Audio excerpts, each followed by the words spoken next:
Welcome to this bite-sized video for the Digital Business Services T-Level, where we'll explore Task 1 for the Data Technician Employer Set project.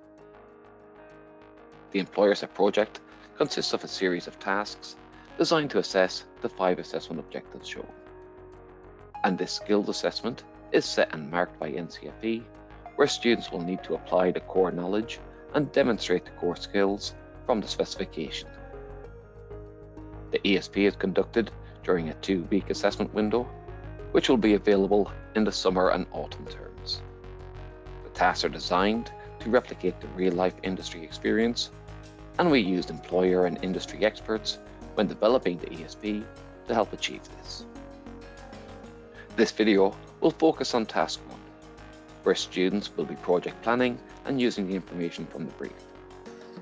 And this will be assessing assessment objectives 1, 2, 3, and 4, with AO4 having marks available for students demonstrating and using their English skills. Task 1 occurs during the first assessment week, and this is scheduled by you, the provider, during the window stipulated by NCFE. And do check our key date schedules for the exact times.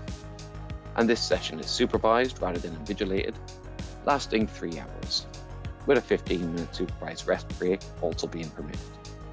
And if students have any access arrangements or reasonable adjustments, such as additional time for assessments, then you should apply that internally and increase the task time by the relevant amount.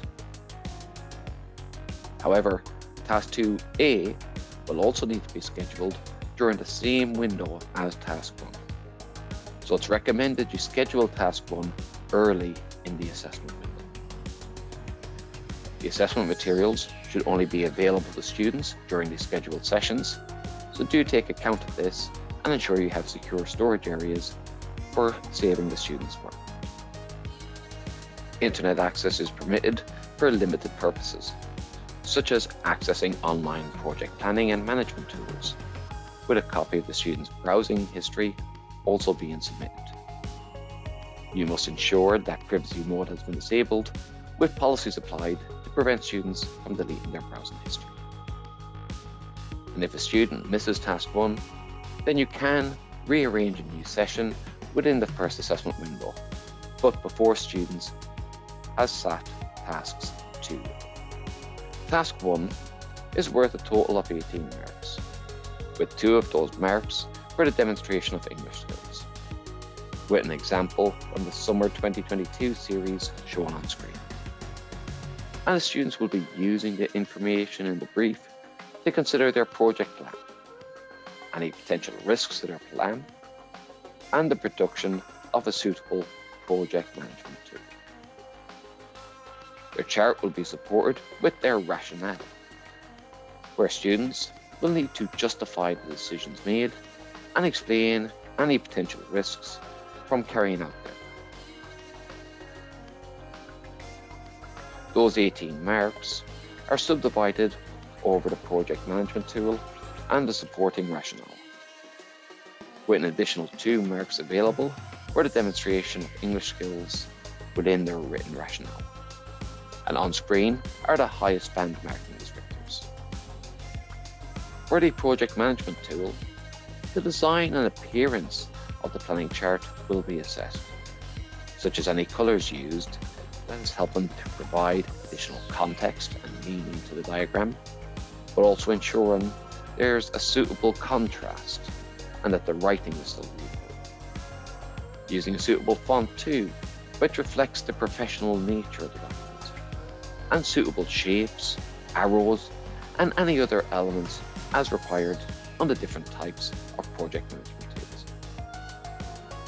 Students will also be asked to consider an aspect of the project lifecycle, and they'll need to carefully consider the tasks, as some activities may be dependent on the results of other tasks, or the availability of stakeholders as another example.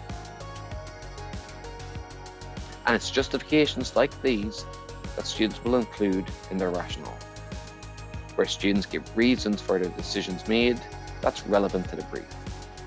And referring to the brief and the business aims is vital. Students would also evaluate any potential risks around their plan, which may include security issues depending on the scenario in the brief. And also who the students are writing this for, such as a technical audience, and using appropriate language and terminology. In the brief, students will be asked to consider an aspect of the project lifecycle. And students should carefully read the brief to ensure that they do address this aspect. And when creating their planning chart, first and foremost is the needs of the business and the information in the brief, such as the project lifecycle aspect that I just discussed. Does the client as well have any specific timescales or deadlines in mind? And students ensuring that their plan can abide to the client's schedule. Which means students will need to consider what information is needed for the different tasks or activities, which can affect the order of the tasks and when they can be scheduled if they are reliant on the results from another activity. Or perhaps the same stakeholders need to be involved in certain, and ensuring they're available to be involved in any activities, or any conflicts of interest between who can be involved. Or any other resources, such as venues, equipment, or facilities, to name just a few. With each choice being carefully evaluated for potential risks and what impact that would have on the business and their goals. With all these considerations being justified in their supporting rationale. And their rationale should be well written and care taken over spelling, punctuation, and grammar, since there's an additional 2 marks available for demonstrating these English skills. And their rationale should explain what they've done, why they've done that, and any risks involved with those decisions. The sample Gantt chart shown on screen has been produced using the Summer 2022 assessment series, where a business is planning to launch new products and need to manufacture and market this product. So using this example, I might decide to have the marketing team begin working on their strategy and start the stock production at the same time. And my justifications might be that they don't involve the same teams or resources, so there's no problem in having them run concurrently.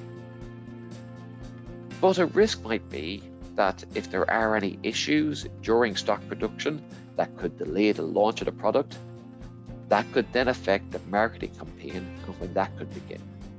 And a mitigation might be to have regular check-ins with the manufacturer for progress of it. There are many different approaches, of course, that students might decide to take, as long as they can justify the decisions made. We hope you found this useful and have a better understanding of Task 1, and do see our other bite-sized videos that form part of this Employer Set Project series. Thank you.